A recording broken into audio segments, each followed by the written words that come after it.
Kingdom. My name is Meredith. I'm the gallery manager here at Bromer Booksellers and Gallery, and I'm excited to bring you on a virtual walkthrough of our current show. Since you can't be with us, we want to try to be with you as digitally as we can, and so we really wanted to create a way for you to see this amazing show we've put up in collaboration with Zoo New England. It really is a group show, and that starts with this wall right here. I'll bring you along with me, along with all the things that we've posted and all the things that we've collected. And so that whether this to you is just a casual stroll through the gallery, or it's a way for you to explore what we have for purchase, or whether you treat this as a teaser for our upcoming auction, we're thrilled to have you here. So to start, this is a pair wall between two of our artists, the first of whom is D.R. Wakefield, and he's done everything on the lower half of the wall that you see. And the upper half is all photographs by Eric Kilby, who is doesn't work for the zoo. He just does it out of a fondness for the animals and a passion for photography. And the goal we had in mind with this wall is so that when you first come in, for those of you familiar with our space, our front door is right there, is that you would really see the endurance of animals, whether they are currently in zoos, currently with us, or whether they are at various stages of vulnerability. So for example, we've paired the Utah grizzly with the American black bear. The American black bear isn't endangered. It's not really on any at-risk lists, but here you can see an animal that is actually extinct. The Utah grizzly is no longer with us. And even if you continue further down the line, you'll see other animals that are either vulnerable, endangered, somewhere on that ranking, paired with animals that you can see at either the Franklin Park or Stone Zoos. A lot of these guys have names, a lot of these guys have great stories, and we definitely invite you to explore when things resume, or even just on the zoo's website, the fascinating personalities and stories that these animals have to offer.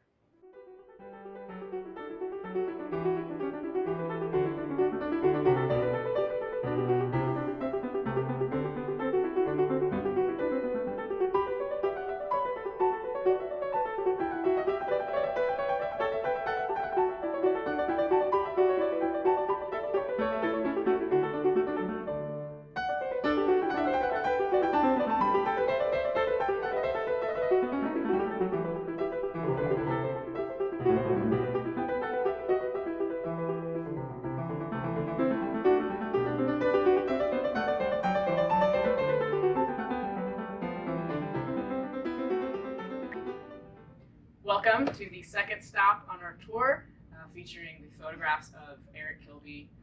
Eric is an amateur photographer, uses an enormous zoom lens in order to shoot through either the wire or glass enclosures that house these animals, which makes it even more remarkable that he's able to so accurately and so vividly capture their quirks, their personalities, the things that make them unique. You'll look along the wall here and you'll see incredible close-ups of different monkeys, of jaguar, of a sloth and her offspring, of a giraffe and her offspring. And these are all done from a huge distance, but with a really impeccable eye for what these animals represent, for what they mean to either even each other, but also to us as humans and to their environments.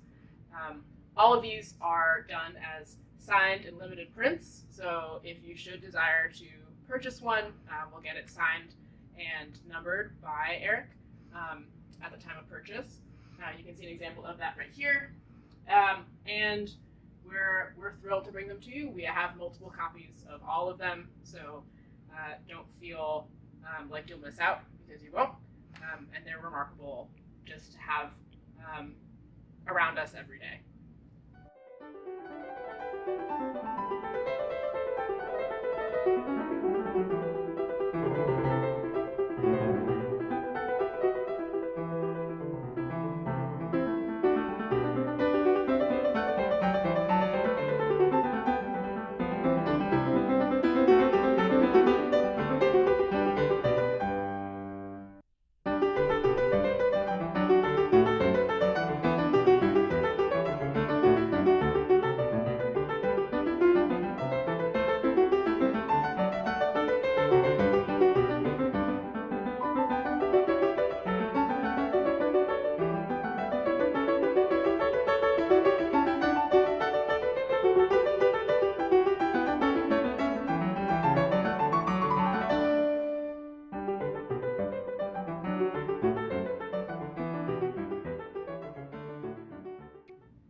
2 of the 3 walls that we've given over to GR Wakefield, and we organized them according to actually the books that these prints belong to.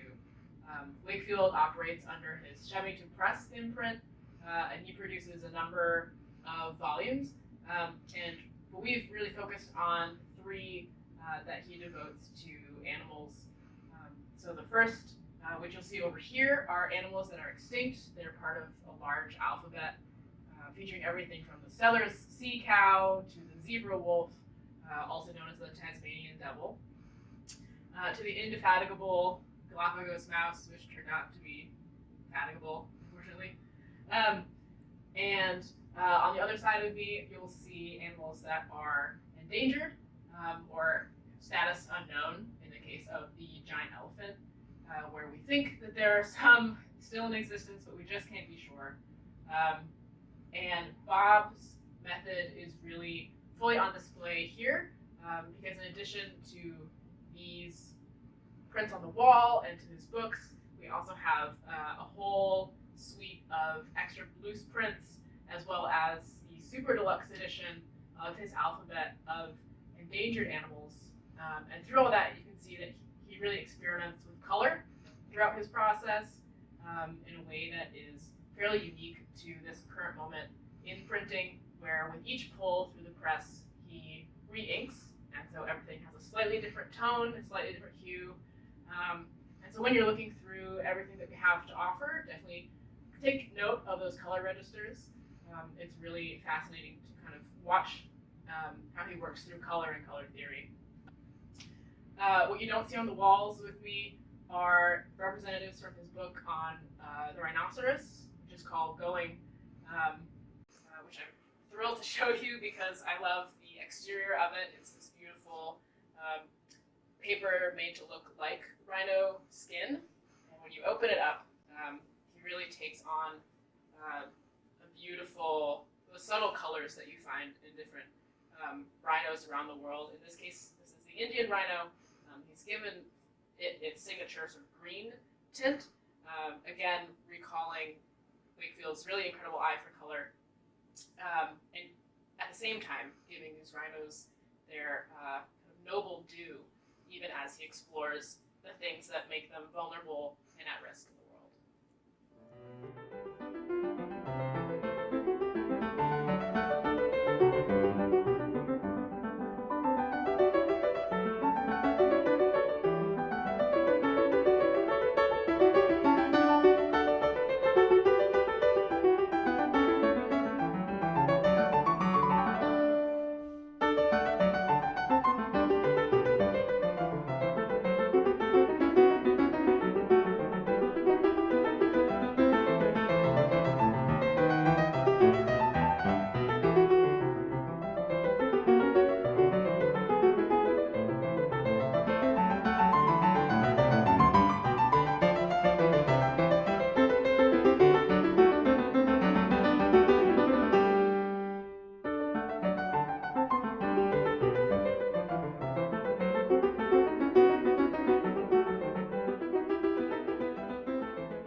This stop features what we think of as really the stars of our exhibit, which are paintings done by the gorillas at the zoo.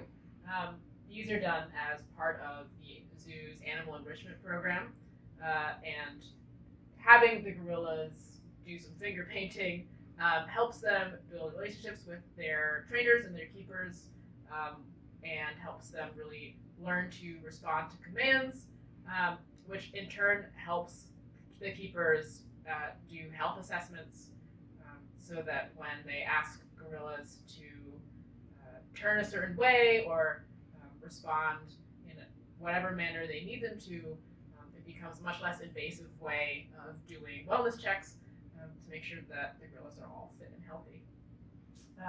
What's really fun to see in these is you can get a sense of the gorilla's personality. We have 2 different artists featured here, one of whom is Oki, who now lives in New Orleans, and you'll see him on the farther side from me. And he has a much more engaging Jackson Pollocky sort of approach where he likes to sink his hands into the paints and smear it everywhere, in contrast to Little Joe's work, which is over here.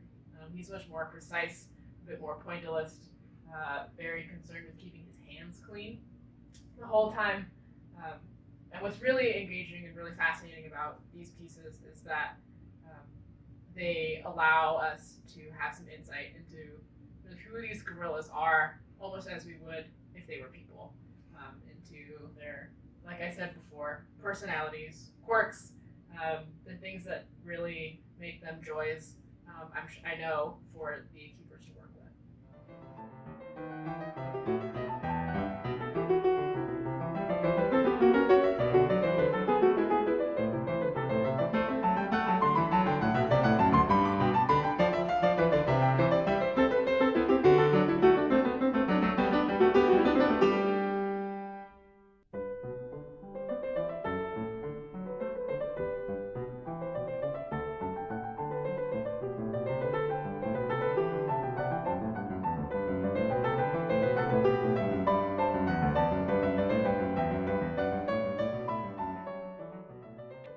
At our final wall, we are thrilled to present the work of Jen Bradley.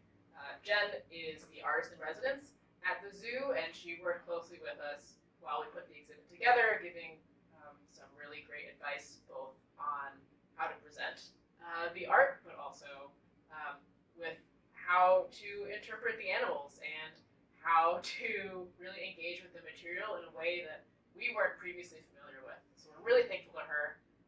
And especially thankful that she contributed 4 of her pieces to the show. Jen focuses on gorillas almost exclusively in her art. She'll sit for hours, over days, observing the gorillas in their movements, in the ways that they are pensive or active, and works to capture those either here in charcoal or otherwise in oil on canvas.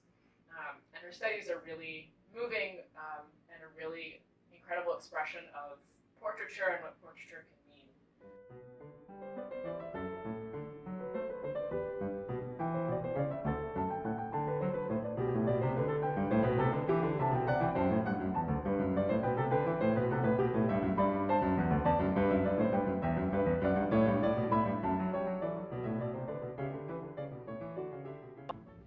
As I said at the beginning of this virtual walkthrough, everything that you've seen is for sale, and it's an excellent way to support the zoo in their continuing conservation efforts, to support artists like D.R. Wakefield and Jim Bradley, and to support us as a small business.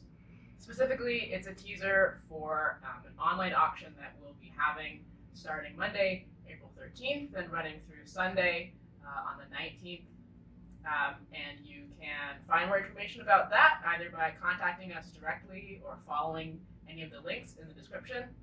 And we hope that you stay healthy, you stay well, and we'll see you soon.